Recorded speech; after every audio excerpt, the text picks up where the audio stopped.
এটা ছিল ফ্লাইটে ওঠার পরের সিচুয়েশান। ফ্লাইটটা খুবই বড় ছিল, অ্যাকচুয়ালি এটা একটা এয়ার বাস ছিল।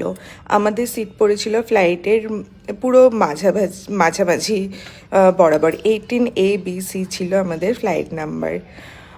তোমরা যে কোনো জায়গায় যদি বেড়াতে যেতে চাও দুরকমভাবে বেড়ানো যায়, একটা হচ্ছে লাক্সারিয়াস ওয়েতে আর একটা হচ্ছে বাজেট ফ্রেন্ডলি ওয়েতে। দুটোভাবেই যে যার যেরকম কনভিনিয়েন্স সে সেইভাবে বেড়ায়। এটা আমরা যখন কলকাতা থেকে মালয়েশিয়া আসছিলাম তার পথে একটা মেঘের ওপর দিয়ে যখন ফ্লাইটটা যাচ্ছিল তার একটি দৃশ্য।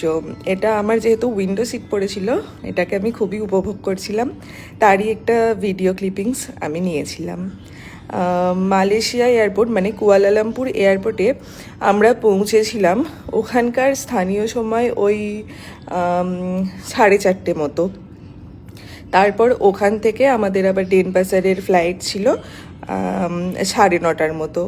এখানকার টাইম মানে কুয়ালালামপুরের টাইম আমাদের ইন্ডিয়ান টাইমের থেকে 2.5 ঘন্টা থেকে 3 ঘন্টা মতো এগিয়ে থাকে।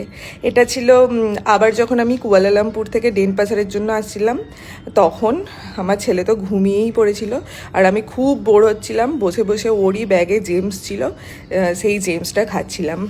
তারপরে আর ওয়েট করছিলাম কখন যাব। ফ্লাইটে সিটে বসে ঘুম তো একদমই পাচ্ছিল না, খুবই বোর হচ্ছিলাম।